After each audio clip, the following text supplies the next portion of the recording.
सहनाववतु सहनौ भुनक्तु सह वीर्यं करवावहै तेजस्विनावधीतमस्तु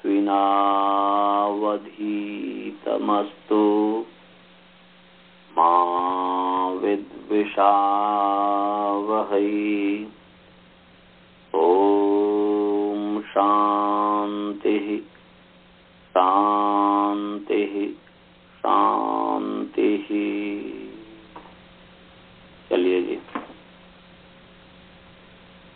तो हमारा ये चल रहा था अयोगवाह यम।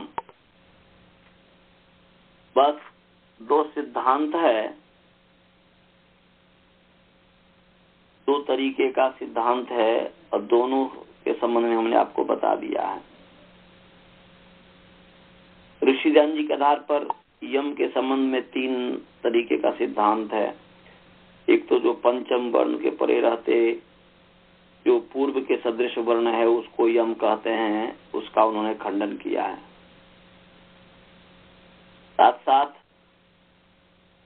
जो कुंग खुंग गुंग घुंग को जो यम मानते हैं वो चुंग छुंग जुंग झुंग को क्यों नहीं, इसका भी उन्होंने एक करके खंडन किया। और तीसरा जो उनको मिला उसको मानते हैं। तो तीन प्रकार से है। इस पर आज विचार करके आज पाठ समाप्त करते हैं। तो महाभाष्य का ही लेते हैं, क्योंकि महाभाष्य हमारे लिए सब सर्वमान्य है, सर्वोपरि है।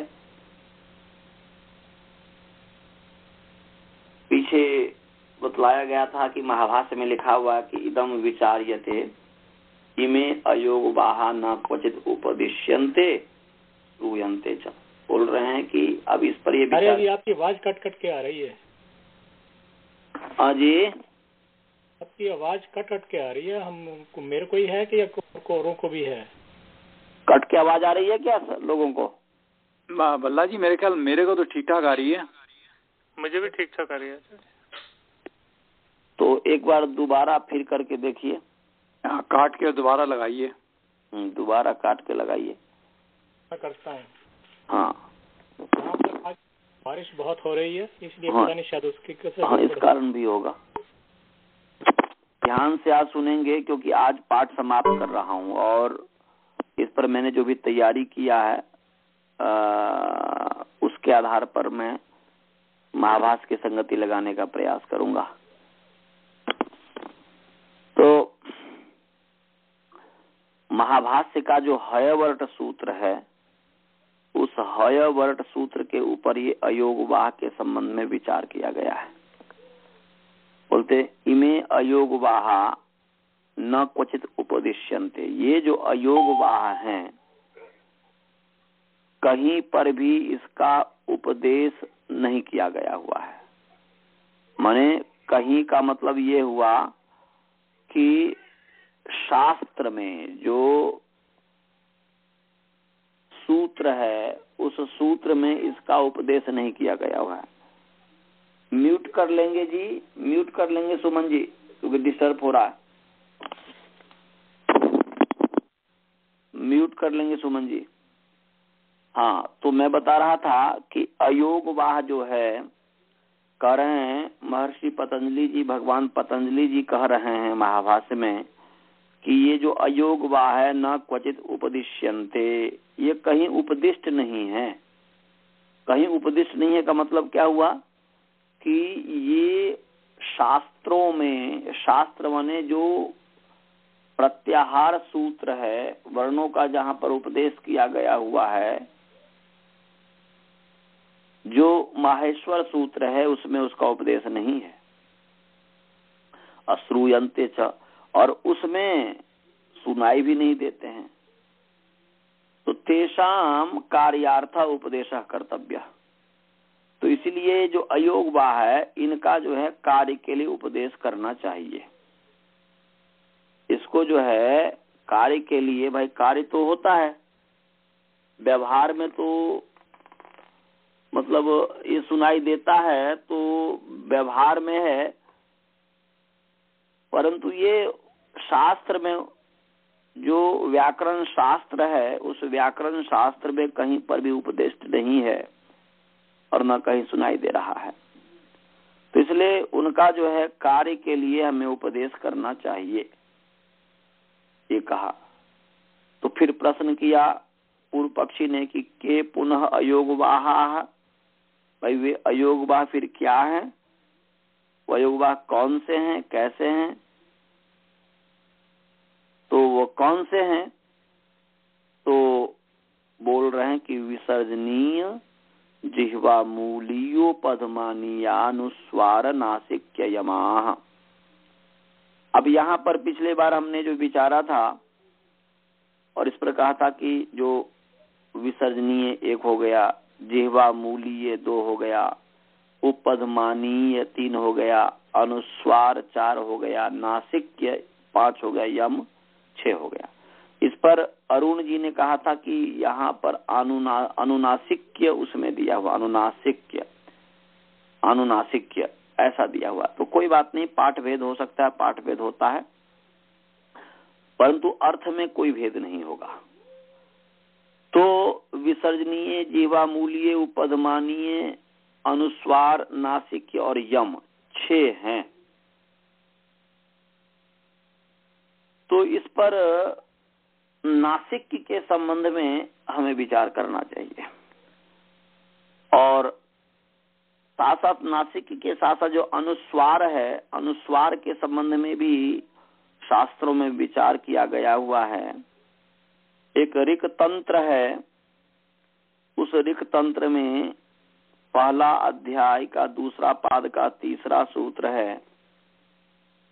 उसमें लिखा है अथानुस्वारौ अंग आंग इत्यनुस्वारौ ह्रस्वा दीर्घो दीर्घात ह्रस्वा, ये ऋक् तंत्र में है।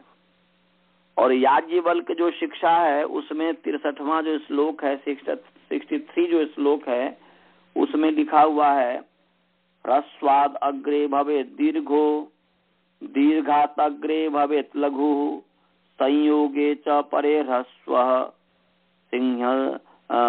सिंहसी निदर्शनम। ये याज्ञवल्क्य शिक्षा का 63वां श्लोक है। आपको अनंत जी ने सबको भेज दिया होगा याज्ञवल्क्य शिक्षा, सभी शिक्षाओं का संग्रह, उसमें आप देख लीजिएगा जो श्लोक में भी बोला। तो अनुस्वार के संबंध में ऐसा है ऋक् तंत्र में भी, याज्ञवल्क्य शिक्षा में भी, कि अनुस्वार का 2 भेद मानते हैं और इस अनुस्वार का एक दूसरा नाम भी याज्ञवल्क्य शिक्षा में रंग नाम से आता है, रंग नाम से प्रसिद्ध है। तो ये जो अनुस्वार के जो 2 भेद हैं, तो एक जो भेद है अनुस्वार के भेद, तो अंग और आंग उदाहरण दिया है। तो जैसे ह्रस्व से पर में जो अनुस्वार है वह दीर्घ अनुस्वार होगा, ह्रस्वा दीर्घो और दीर्घात ह्रस्व। और दीर्घ जो वर्ण है, ह्रस्व जो वर्ण है, उससे परे जो अनुस्वार होगा, म को जो अनुस्वार होगा, वह म को अनुस्वार दीर्घ अनुस्वार आदेश होगा। और दीर्घ जो वर्ण होगा, दीर्घ जो स्वर वर्ण है, उसके बाद में जो अनुस्वार होगा, म को जो अनुस्वार आदेश होगा, वह अनुस्वार ह्रस्व अनुस्वार आदेश होगा। इससे क्या सिद्ध हुआ कि अनुस्वार के 2 भेद हैं। मैं ये सब इसलिए बता रहा हूं कि मैं इसकी संगति महर्षि दयानंद जी को जो वर्ण उच्चारण शिक्षा मिला उसके साथ इसको मैं जोड़ना चाहता हूं। ऐसे ही याज्ञवल्क्य शिक्षा में जो अभी मैं बताया, तो पता है कि ह्रस्वाद अग्रे भवेत् दीर्घो, वही है कि ह्रस्व वर्ण से बाद में आगे, अग्रे माने आगे, ह्रस्व वर्ण से आगे दीर्घ अनुस्वार होवे और दीर्घात अग्रे भवेत् लघु, और दीर्घ जो स्वर वर्ण है उससे आगे लघु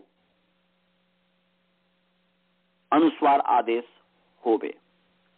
और बताया कि संयोगे परे ह्रस्वम ह्रस्व और संयोग वर्ण परे हो। भाई ये तो समझ में आ गया कि ह्रस्व से आगे दीर्घ अनुस्वार आदेश होगा और दीर्घ स्वर से आगे ह्रस्व अनुस्वार आदेश होगा। परंतु जहां संयोग बाद में हो तो समुद्र की वजह से उदाहरण वो बता रहा हूँ, सब बताऊंगा, चिंता नहीं कीजिए। पहले ये समझ लीजिए, फिर आपको सब समझ में आ जाएगा।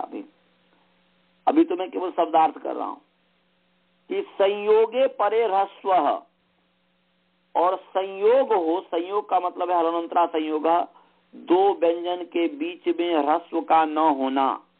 जैसे इंद्र तो न द र, इंद्र में न द र के बीच में कोई स्वर नहीं है, तो ये जो है संयोग हो गया।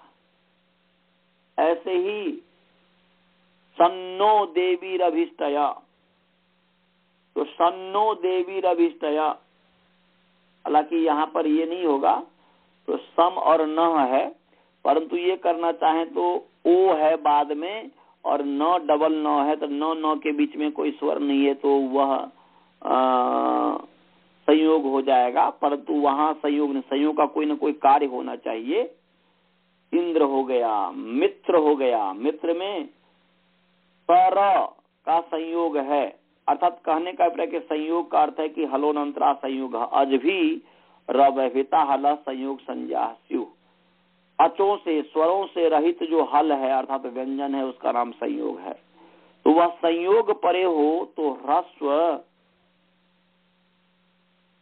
अनुस्वार आदेश होता है।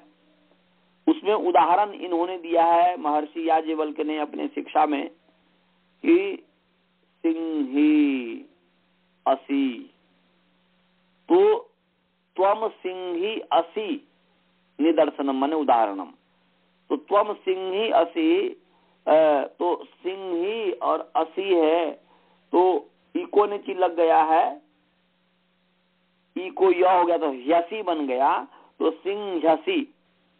तो यहाँ पर ह और य संयोग है, ह य के बीच में स्वर नहीं है, वावल नहीं है, तो वह ह और य संयोग बाद में है, तो सी में जो ई है, इस ह्रस्व के परे जो अनुस्वार है वह कौन सा हो, तो ह्रस्व अनुस्वार होगा। अब इसको इस रूप में है, अनुस्वार के जो दो भेद है जो 4 यम के अंतर में महर्षि दयानंद जी ने गिने हैं। महर्षि दयानंद जी क्या गिने हैं, उनको जैसा मिला वैसा उन्होंने छापा है,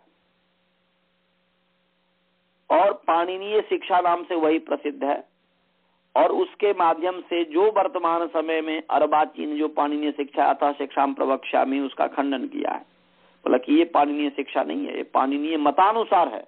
अतः शिक्षाम प्रवक्ष्यामि पाणिनीय मतम यथा, पाणिनीय मत का जैसा, इससे ही पता चलता है श्लोक से कि ये पाणिनीय शिक्षा नहीं है, पाणिनीय मत के अनुसार ये शिक्षा है। तो वह पाणिनीय शिक्षा नहीं हो सकता। पाणिनीय शिक्षा तो उनको जो मिला जीर्ण शीर्ण रूप में, फटे रूप में, उसको उन्होंने फिर अपना परोपकारी यंत्रालय जो उसमें छपाए थे, उन्होंने तो बहुत बड़ा उद्धार किया भगवान दयानंद जी ने, महर्षि जी ने। तो उसमें जैसा लिखा था उसके आधार पर कह रहे कि ये 4 यम हैं। अब अनुस्वार के जो 2 भेद है जिसको ह्रस्व गुंग और दीर्घ गुंग कहते हैं, जो अनुस्वार के जो 2 भेद हैं उसी को ही माध्यंदनी वेद पाठी जो है, माध्यंदनी शाखा वाले जो वेद पाठी है वो ग्वम ध्वनि के रूप में उच्चारण करते हैं, जो कि अशुद्ध है। हमने तो सीखा, पहले ग्वम में वो सीखा था, परंतु जब बनारस में गया, बनारस में हमारे गुरुजी जो है मार्कंडेय ब्रह्मचारी जी, करपात्री जी, स्वामी करपात्री जी का नाम सुने होंगे, बहुत अच्छे विद्वान हुए हैं, प्रसिद्ध विद्वान हुए हैं। तो करपात्री जी के गुरु भाई, उनका नाम था मार्कंडेय जी, ब्रह्मचारी थे। तो मैं जो वहां गया था और उनसे संपर्क हुआ और वहां पर मैं पढ़ा, उनसे पढ़ा, वो वहीं से मुझे नव्य व्याकरण की प्रेरणा मिली। मैं काशिकावृत्ति उनसे पढ़ता था और काशिकावृत्ति पढ़ते पढ़ते उन्होंने मुझे लघु सिद्धांत कौमुदी भी पढ़ाना शुरू किया था। तो वहीं से नव्य व्याकरण की मुझे प्रेरणा मिली और नव्य व्याकरण फिर मैं पूरा पढ़ा। तो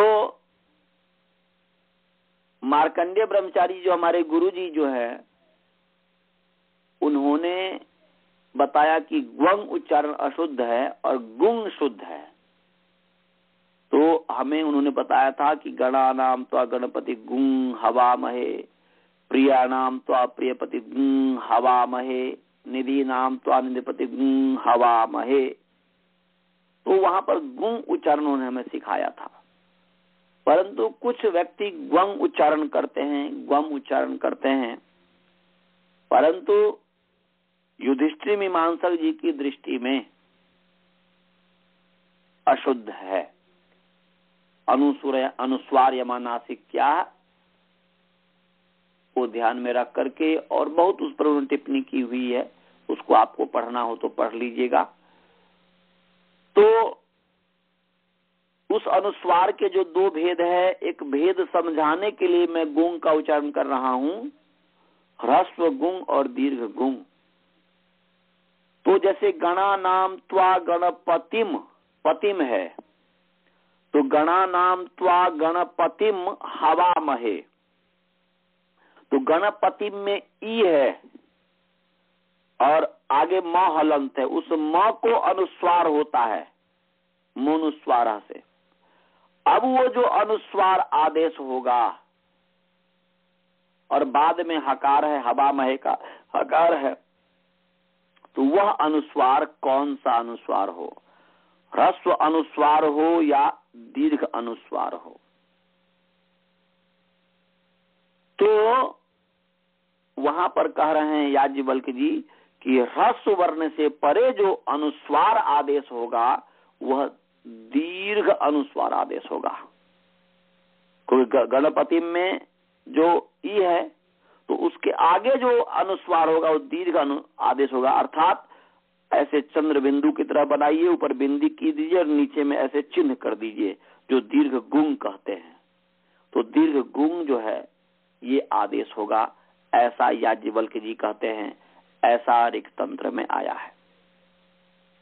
और ऐसे ही दीर्घ हो तो दीर्घ के परे जो अनुस्वार हो,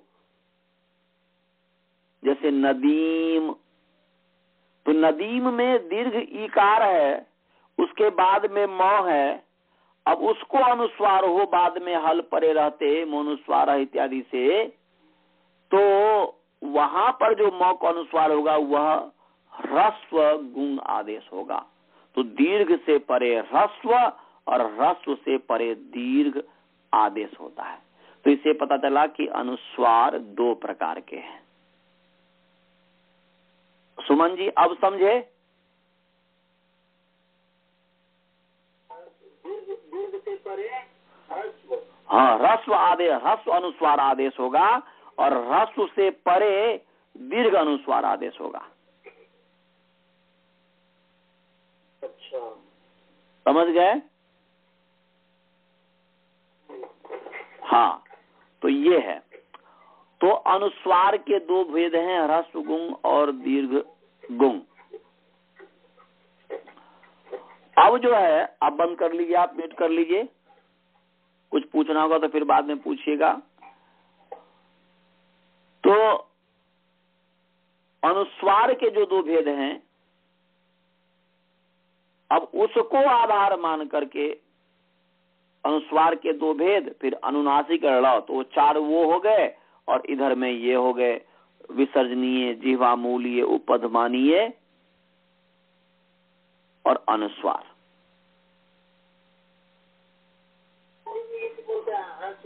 दीर्घ गुंग, तो ये क्या हो गया? ह्रस्व से जो परे होगा उसको क्या कहेंगे? दीर्घ गुंग। हाँ, दीर्घ गुंग कहेंगे। ह्रस्व से परे होगा वो दीर्घ गुंग होगा और दीर्घ से परे जो होगा वो ह्रस्व गुंग होगा। अच्छा, ऐसा याज्ञवल्क्य जी कहते हैं। महर्षि याज्ञवल्क्य जी कहते हैं ऋक् तंत्र में ऐसी बात लिखी हुई है। तो जो है उसको माने मोह पढ़ना चाहिए, मोह अलंत आधा व्यंजन। वो बाद की बात है, वो बाद की बात है। वो जो है वो हमने पीछे बता दिया हुआ है कि नाक से बोला जाता है, तो वो कैसे उच्चारण करें उसका अलग अलग है, अपनी अपनी परंपरा से उच्चारण है। हम जिस परंपरा में किए हैं वो नाक से ही बोलते हैं, परंतु अन्य परंपरा जो है उसमें कहते हैं कि नहीं, ऐसा नहीं बोलना चाहिए, जब भेद है तो उसका अलग से उच्चारण होना चाहिए। परंतु जब दीर्घ अनुस्वार, अब यहाँ पर यह भी शंका हो जाती है कि भाई अनुस्वार के दो भेद है, तो अनुस्वार 3 प्रकार के थोड़े, अनुस्वार 2 प्रकार के, एक ह्रस्व अनुस्वार एक दीर्घ अनुस्वार। तो इसीलिए ह्रस्व अनुस्वार दीर्घ अनुस्वार ये हो गए, और अलग से स्वतंत्र फिर अनुस्वार नहीं हुआ, ऐसा कह रहे हैं। परंतु ऐसा भी देखा जाता है कि बिंदी के रूप में भी मिलता है और उस रूप में भी मिलता है, तो फिर 3 अनुस्वार के अलग से फिर 2 भेद हो गए, ऐसा भी है। तो ये इस तरीके का है। युधिष्ठिर मीमांसक जी कहते हैं कब ये सब ये नासिका से बोला जाता है, और वर्णोच्चारण शिक्षा भी यही कहता है जो आप पीछे पढ़ के आए कि अनुस्वार यम नासिक क्या है। अनुस्वार और यम जो है नासिक के वर्ण है, नासिका से इसका उच्चारण करना चाहिए। और जब ही गुंग का उच्चारण करते हैं तो कंठ से, ओष्ठ से और नासिका तीनों से उच्चारण करते हैं। और ग्वम जब उच्चारण करते हैं तो कंठ से, ओष्ठ से और नासिका से उच्चारण करते हैं। तो इसीलिए जब कहा है नासिक है तो नाक से ही होगा, जिस वर्ण के साथ, जिसके साथ वह है, जिसके सहारे वह है, तो उस स्थान से, उस वर्ण का उस स्थान से तो उच्चारण होगा ही, परंतु नाक जो अनुस्वार होगा उसका नाक से उच्चारण होगा। तो इस तरीके की बात है। इसीलिए ये तो इस परंपरा पर अलग अलग तरीके से सिखाते हैं, तो वो तो उसमें हमें नहीं पढ़ना है। हम वैयाकरण है तो वैयाकरण आपको केवल बताएगा कि ऐसा ऐसा है। हमारे दृष्टि में नाक से बोलना चाहिए, परंतु किसी के दृष्टि में गुंग है। हमने काशी में सीखा गुंग, किसी दूसरे ने सिखाया नहीं था ग्वंग, परंतु जो है सुनते सुनते हमने ग्वंग किया था, ग्वंग उच्चारण किया था। परंतु माध्यंदनी शाखा वेद पाठी वाले प्रायः ग्वंग उच्चारण करते हैं, और हो सकता है कि ग्वंग है और वो माध्यंदनी शाखा में हमारे गुरुजी पढ़े होंगे तो बोले कि ग्वंग नहीं है गुंग है, ऐसा हो सकता है। तो इस तरीके से है। अस्तु, चलिए, तो हमें लग रहा है कि अनुस्वार के संबंध में आप लोगों का स्पष्ट हो गया, इसमें कोई संदेह तो नहीं है। आप लोग जो है अनंत जी, कुलदीप जी, सब आप, राजभल्ला जी, सब समझ गए? जी आचार्य जी। हाँ, कहाँ पर दीर्घ होगा, कहाँ पर रस होगा, उसको समझ में आ गया? तो आ गया जी, लेकिन इनका चिन्ह कैसा होगा? जो देव शांति अंतरिक्षं, नाक से, अंतरिक्षम नहीं, अंतरिक्षं नाक से। तो हाँ, वो अब आगे जो है इस पर हमने पढ़ा दिया हुआ है, आप पढ़े हैं। अब आगे चलिए। अब इसके बाद जो है अनुस्वार के साथ साथ अब नासिक और यम, इस पर जो विचार कर रहे हैं, तो नासिक को यदि स्वतंत्र वर्ण मानते हैं तो नासिक के स्वरूप के संबंध में वाजसनेयी प्रातिशाख्य जो है उसमें हुंग इति नासिक्य ऐसा लिखा है। म्यूट कर लेंगे जी। हुंग इति नासिक्य, ये 8वां जो अध्याय है या 8वां अध्याय है, उसका 23वां सूत्र है, हुंग इति नासिक्य।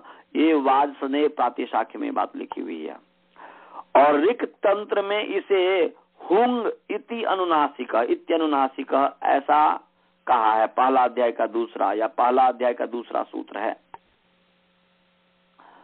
तो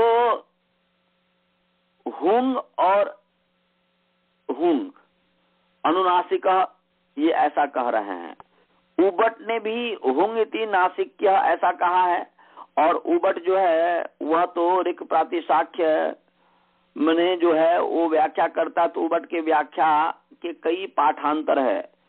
वह जो है महर्षि दयानंद जी ने जो दीर्घ अनुस्वार के जो दूसरा भेद दीर्घ है वैसा भी पाठ कहते हैं। इति नासिक्य, हुंग इति नासिक्य, उंग इति नासिक्य इत्यादि ये कहते हैं।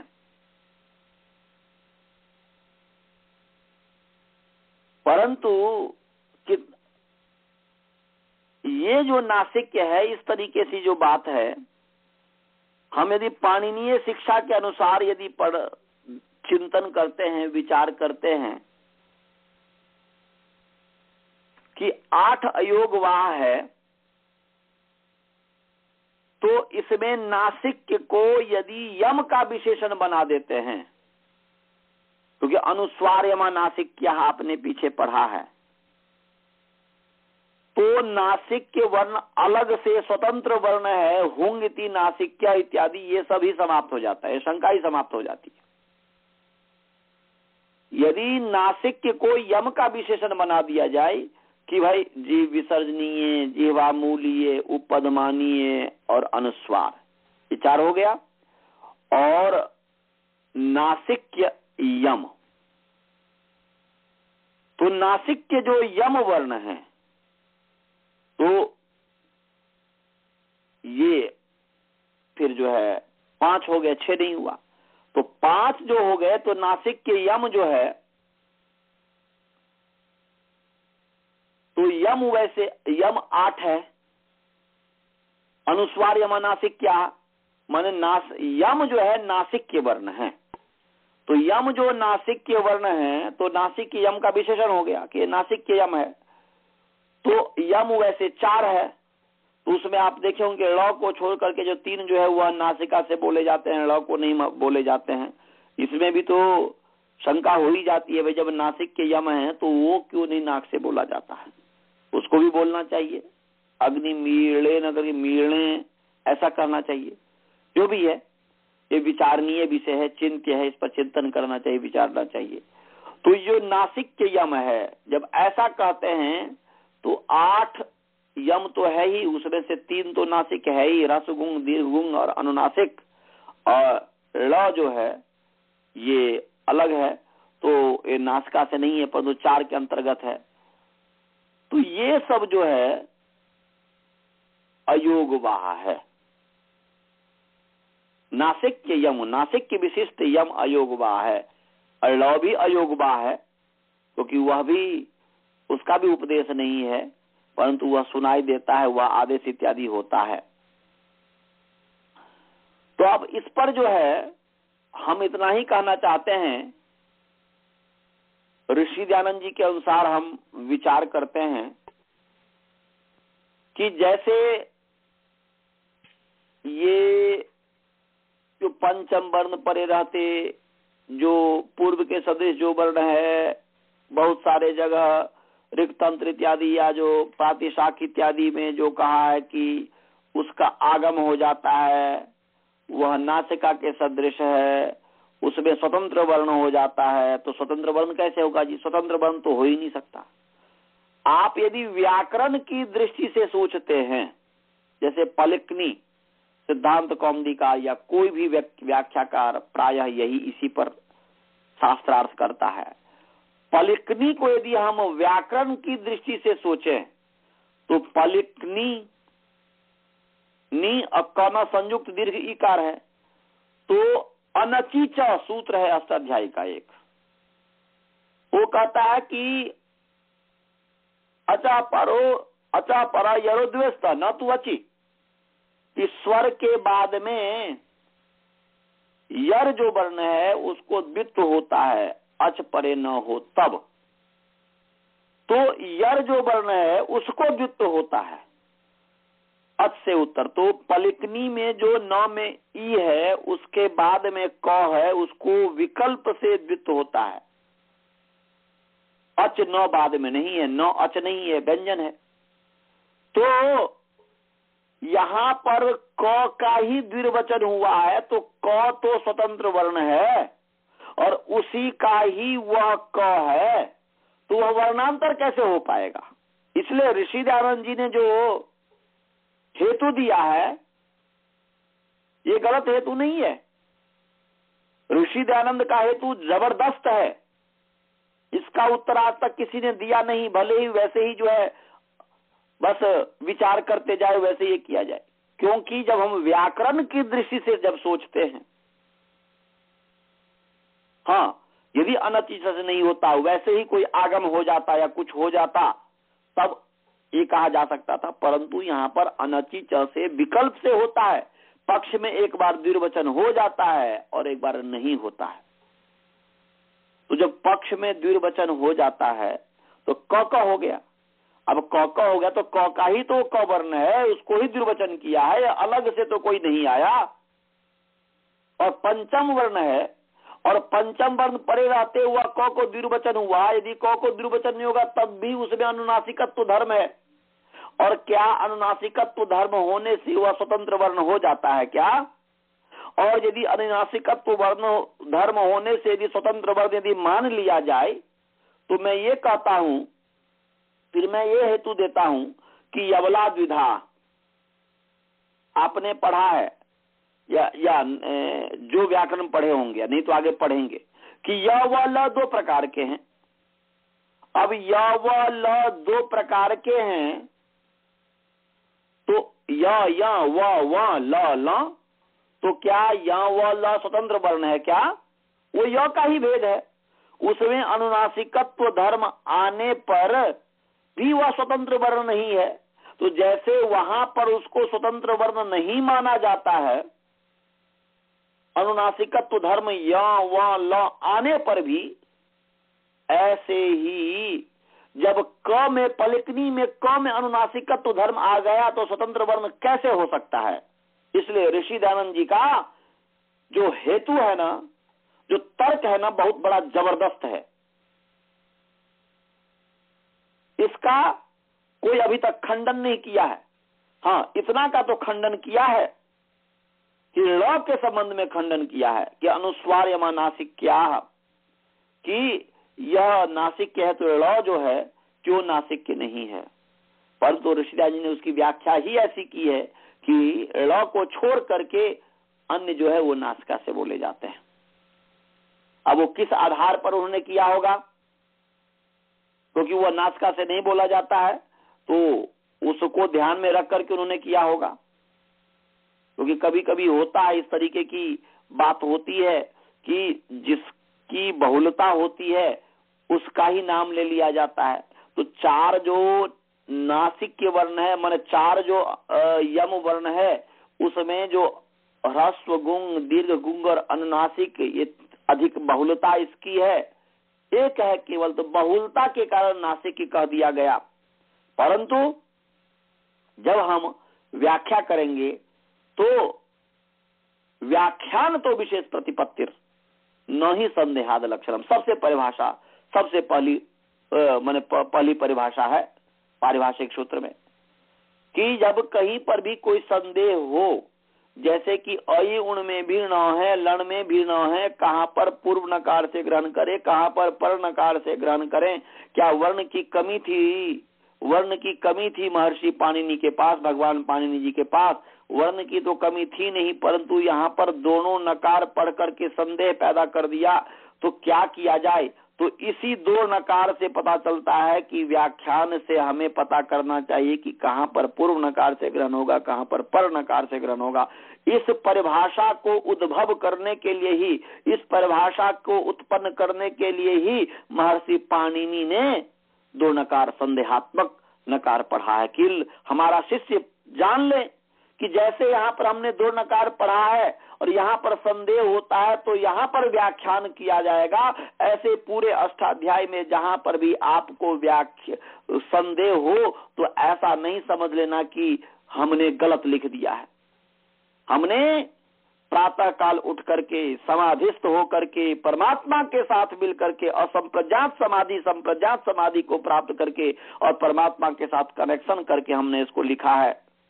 इसमें एक वर्ण भी अनर्थक नहीं है। और ये महर्षि पाणिनि के भाव को मानो महर्षि पतंजलि जी कह रहे हैं कि जो पूर्व की तरफ अपने मुख को करके प्रातः काल ब्रह्म मुहूर्त में जो लिखा हुआ हो उसका एक भी वर्ण अर्ध वर्ण भी कैसे अनर्थक हो सकता है। तो अनर्थक नहीं है, तो फिर ऐसे महाभाष्य का खंडन क्यों करते हैं? वो केवल बुद्धि विलास है, विद्यार्थियों के बुद्धि को बढ़ाने के लिए है, इससे बुद्धि बढ़ती है, इतना ही मात्र है। परंतु भगवान पाणिनि जी का एक भी वर्ण अनर्थक नहीं है। और उसी श्रद्धा से हमें भी, जैसी श्रद्धा महर्षि पतंजलि जी को महर्षि पाणिनि जी के ऊपर है, ऐसे ही हम सब का कर्तव्य है कि हमारी भी श्रद्धा वैसे ही हो महर्षि पाणिनि जी के ऊपर। हमारी श्रद्धा महर्षि पाणिनि जी के ऊपर, हमारी श्रद्धा महर्षि पतंजलि जी के ऊपर, और हमारी श्रद्धा महर्षि कात्यायन के ऊपर, इन सब के ऊपर हमारी श्रद्धा महर्षि दयानंद जी के ऊपर भी होनी चाहिए। क्योंकि श्रद्धा के बिना उत्साह पैदा नहीं होता। समाधि का उपाय ही है सबसे पहला श्रद्धा।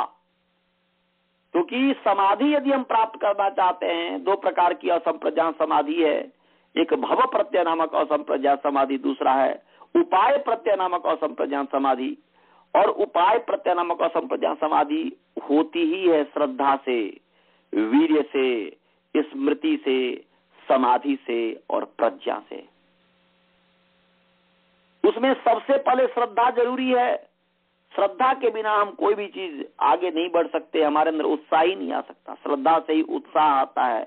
उत्साह जब हुआ तभी जो है क्या हमें क्या करना है क्या नहीं करना उसका सदा ध्यान रखते हैं। स्मृति आती है, जब स्मृति होती है तभी जो है व्यक्ति समाधि को प्राप्त करता है, उसका मन एकाग्र होता है, समाहित होता है। जिस वस्तु में समाहित हुआ तो फिर उसको ज्ञान होता है, जब उसके संबंध में ज्ञान हुआ तो फिर वो उससे रहस्य को प्राप्त करता है, फिर असंप्रज्ञात समाधि को प्राप्त करता है। तो कहने का अभिप्राय यह है कि महर्षि पाणिनि जी का जो है एक भी वर्ण अनर्थक नहीं है। तो जैसे वहां पर हम व्याख्यान से पता करते हैं, ऐसे ही यहाँ पर व्याख्यान से पता करना है कि है तो 4 वर्ण, परंतु उसमें से बहुलता के कारण वहां पर नासिक कह दिया गया है, परंतु ल नासिक नहीं है। तो इसीलिए महर्षि दयानंद जी ने उस ऊहा से, उस बुद्धि से, उस ऊहा बुद्धि से, उस ऊहा बुद्धि से, ऊह से जो है उन्होंने इस तरीके का व्याख्यान किया है। ऊहा का मतलब क्या है वो भी आपको बता दूं। ऊहा कहते हैं, आप सभी जानते हैं, हर व्यक्ति के अंदर ऊहा होता है। जब हम किसी को ब्लेसिंग देते हैं, जैसे एक यजमान होता है या महिला होती है यजमान, तो उसको थोड़े कहेंगे आयुष्मान। टीवी में क्या दिखाता है, उल्टा सीधा दिखाता है, सबको आयुष्मान भव कह देते हैं। नहीं, एक शास्त्र में लिख दिया कि आयुष्मान भव। अब आयुष्मान भव लिख दिया, इसका मतलब ये थोड़े है कि स्त्री भी होगी वहां पर भी कहेंगे आयुष्मान भव। अब वहां पर ऊ की जैसी का नाम ऊ है कि यदि स्त्री है तो आयुष्मती भव कहिए और पुरुष है तो आयुष्मान भव कहिए। ऐसे अंग्रेजी में भी यदि कोई भी कि अब यदि मे द यजमान, अब यदि एक है तो कहेंगे कंप्लीट हर मिशन या हिज मिशन, और यदि बहुत है तो कंप्लीट देयर मिशन। तो वहां पर देयर, कहां देयर लगाना है, कहां पर हिज लगाना है, कहां पर हर लगाना है, ये इसको भेद करने की जो बुद्धि है यही ऊहा है। तो महर्षि दयानंद जी ने जो ऊहा से ये व्याख्या किया कि ळ को छोड़ करके जो 3 है वह नासिका से बोला जाता है। तो अस्तु, तो ऋषि दयानंद जी का जो तर्क है वह बहुत ही बड़ा जबरदस्त तर्क है। इस पर हमें विचार करना चाहिए। और कभी भी कुंग खुंग गुंग घुंग या चुंग छुंग जुंग झुंग या कख गघ यह वर्णांतर नहीं हो सकता, भले ही उसमें अनुनासिकत्व धर्म आ जाए नकार का। वह जो ककार जो डबल हुआ है वह अनच से हुआ है, इसलिए स्वतंत्र वर्ण कैसे हो सकता है? और जब स्वतंत्र वर्ण नहीं होगा तो कैसे यम के अंतर्गत गिना जाएगा? तो 63 जो वर्ण हैं, 63 जो वर्ण हैं, वह 63 वर्ण में वह जो 4 ह्रस्व गुंग दीर्घ गुंग नासिक जो ळ है, हालांकि अनुनासिक संबंध में भी कहा जा सकता है कि स्वतंत्र, अनुनासिक चिन्ह स्वतंत्र है परंतु अनुनासिक वर्ण स्वतंत्र नहीं है। जब वह नासिका अनुनासिक चिन्ह जब स्वर पर लग जाता है वह स्वतंत्र नहीं है, परंतु अनुनासिक चिन्ह जो है वह चिन्ह की बात कर रहे हैं। ये इसका कोई अपना शरीर नहीं होता, वह जब तक कि दूसरे शरीर के साथ संश्लिष्ट नहीं हो जाता। तो इसीलिए यहाँ पर महर्षि पतंजलि जी ने जो कहा विसर्ज्य जीवामूल्य पदमानी अनुस्वार नासिक, क्या तो नासिक को यम का विशेषण बना दीजिए, कोई शंका ही नहीं होगी। फिर जो है नासिक से होंगे थी नासिक्य ठुंग माने ये नासिक्य वो नासिक्य कहने की आवश्यकता ही नहीं है, परंतु ज्ञान के लिए बुद्धि विलास के लिए जहाँ पर भी जो लिखा हुआ है वो मतलब इस पर विचार करके ज्ञान अर्जन करना चाहिए। तो कथम पुनः योग बाहुआ योग है कैसे, तो यदा युक्ता बहंती, इस पर व्याख्या हमने कर दिया हुआ है कि यह सूत्रों के साथ शास्त्रों के साथ युक्त न होते हुए भी कार्यों को वहन करते हैं और उपदिष्ट न होता हुआ भी सूत्र में सुनाई देते हैं। तो उसका एक करना चाहिए, उपदेश करना चाहिए। तो कहाँ उपदेश इसका करना चाहिए, तो वो बताया कि अट प्रत्याहार के अंदर इसका उपदेश कर दीजिए।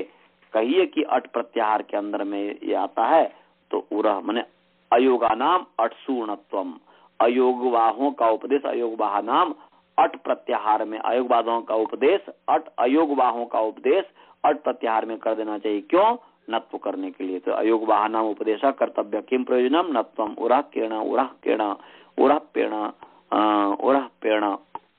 तो ये बोल रहे हैं कि उरह पेण न को न हो जाए, और यदि यहाँ पर विसर्ग है, यदि मन जिह्वा मूल्य है, यदि यहाँ पर अट के अंतर्गत न माना जाए तो अट को पुआंग में बाय पी से न को न नहीं हो सकता, ये बात कही गई है। तो हमने यम के ऊपर विचार कर लिया। बस ये है कि कुछ व्यक्ति कुंग कुंग को यम मानते हैं, कुछ व्यक्ति खग इत्यादि 20 प्रकार के यम मानते हैं, परंतु ऋषि दयानंद जी को जो मिला पाणिनीय शिक्षा, और उसमें जो प्रसिद्ध है, जिस परंपरा से हमने पढ़ा है, उसमें इसको यम मानते हैं।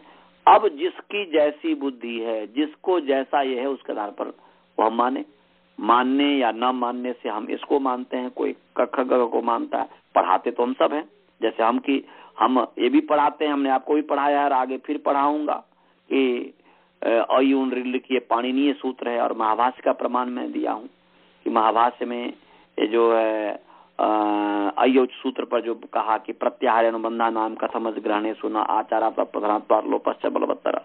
भाई अच के अंदर में अनुबंधों का ग्रहण क्यों नहीं होता, माने अच प्रत्याहार में अयुन का न रिल का क एवं का गं का अयोच का च का ग्रहण क्यों नहीं होता।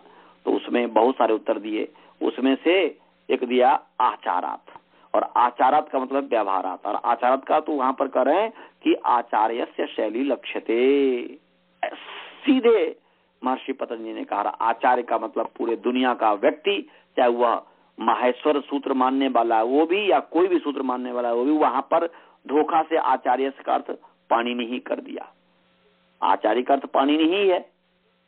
आचार्य का अर्थ आचार्य के रूप में शंकर को नहीं माना जाता, वह माहेश्वर को नहीं माना जाता। यदि माना भी जाता है तो वहां पर आचार्य का मतलब पाणिनि है। इसलिए पाणिनि का ये लग है कि अचों में अच का ग्रहण करते हैं, हलों में माने अक्षु अच हलसु हल, ऐसा महाभाष्य में देख लीजिएगा, अयोच सूत्र पे आपको मिल जाएगा।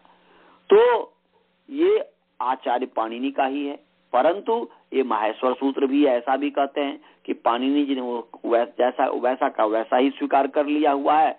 जो महेश्वर, जो आदि प्रवक्ता शिव जो थे, जिस परंपरा में माहेश्वर संप्रदाय की बात करते हैं, तो उसका आदि प्रवक्ता जो है माहेश्वर जी थे। तो उस परंपरा में पाणिनि जी आते हैं, हम सभी आते हैं, तो उनको वैसा का वैसा ही सूत्र ग्रहण कर लिया है। तो ऐसा हम पढ़ाते भी हैं, साथ साथ ये भी पढ़ाते हैं। ये तो ऐतिहासिक है, ये माननीय भी है। पर तो नृताप साने नटराज राजो नना ढक्कम न पंचवारम उद्धर तु काम संकादि सिद्धाने तद विमर्श शिव सूत्र जालम, कि भगवान शंकर ने जो है डमरू बजाया सनक इत्यादि ऋषियों की सिद्धि कामनाओं की सिद्धि के लिए नृत्य नाच रहे थे भगवान शंकर जी, और जब ये हुआ तो रुक गए और डमरू बजाए तो 14 बार तो अयून लिख। तो मैं पढ़ाता हूँ, क्योंकि इसलिए मैं पढ़ाता हूँ कि जब मैं पढ़ता था, हमें याद है कि जब मैं अष्टाध्याय याद कर लिया था उस समय 16 वर्ष का होगा, और मैं प्रथमावृत्ति पढ़ता था तो बचपना थी, अपने आप को जितना पढ़ता था तो मैं समझता था कि मैं बहुत बड़ा बुद्धिमान हूँ बचपना के कारण। तो वो क्योंकि मैं याद कर लेता था, वो उसको समझ लेता था, तो मैं कितनी जगह बोल दिया करता था कि जो है भाई मैं व्याकरण पढ़ता हूँ। तो बस में एक व्यक्ति मुझे पूछ लिया कि भाई ये अयून ऋलिक क्या है। मैं बोला प्रत्याहार सूत्र है। तो बोले कि नहीं तो माहेश्वर सूत्र है। अब मैं कभी सुना ही नहीं था माहेश्वर सूत्र है कि क्या चीज है। तो इसीलिए हम अपने विद्यार्थी को पढ़ाते हैं कि सब कुछ का जानकारी हो उनको, ये भी हो वो भी हो, ऐसी मान्यता है। कहीं पर भी वह उत्तर दे सकता है, सामर्थ्य उसके पास हो सकता है, इसलिए मैं पढ़ाता हूँ। परंतु मेरी जो अपनी मान्यता है वह मान्यता पतंजलि ऋषि जैसा हम समझते हैं, पतंजलि ऋषि ने जैसा, मैं महाभारत पढ़ करके जैसा पतंजलि ऋषि को समझाऊं उस तरीके से मैं मानने का प्रयास करता हूँ। ऋषि दयानंद जी का जो सिद्धांत है, उन्होंने जो पतंजलि जी को समझा, महर्षि पाणिनि जी को समझा और जिस तरीके से व्याख्या की, तो उसको मैं फॉलो करता हूँ। आप लोग भी आपको जो बुद्धि में लगे उसके आधार पर आप फॉलो कीजिएगा, इसमें कोई ऐसी बात नहीं। तो अब हमें बताइए कि परीक्षा आप तो 25 को देंगे, तो इसमें आप लोग बीच में पाठ, क्योंकि अब जो पाठ शुरू होगा तो अब जैसा चल रहा था वही, जब तक अष्टाध्याय नहीं होगा तब तक जो है सरलतम जो विधि है सबके पास भेज दीजिएगा। हमारे पास पहला भाग नहीं है कंप्यूटर में, तो हमें भी भेज दीजिएगा, क्या बोले थे भेज दूंगा। तो दूसरा भाग है शायद सरलतम विधि का, पहला भाग नहीं है, तो भेज दीजिएगा। और उसको जैसे चल रहा था उसी पर वर्णोच्चारण शिक्षा पूरा हुआ था, तो पूरा हो गया, उसके फिर आगे पाठ चलेगा। तो आप लोग विचार लीजिए कैसे क्या करना है। तो यहीं पर मैं पाठ विराम देता हूँ। कोई शंका है आप लोगों को, इसी तरह की शंका है? नहीं आचार्य जी। हाँ, तो मंत्र पाठ करें। आचार्य जी, आपके मंत्र पाठ के बाद ना हम तीनों मिलके जो भी हैं कॉन्फ्रेंस कॉल पर डिसाइड कर लेते हैं कि कैसे आगे आप पढ़ाएंगे, जब तक एग्जाम होगा या नहीं होगा। आनंद जी से बोल ठीक है, आप लोग विचार लीजिए। आप लोग, मैं मंत्र पाठ कर देता हूँ। ओम पूर्णमदः पूर्णमिदं पूर्णात् पूर्णमुदच्यते पूर्णस्य पूर्णमादाय पूर्णमेवावशिष्यते। ओम शांति शांति शांति। नमस्ते जी। नमस्ते आचार्य जी। नमस्ते। तो मैं बंद करता हूँ। हाँ जी जी आचार्य जी। अनंत महोदय, हे अनंत महोदय।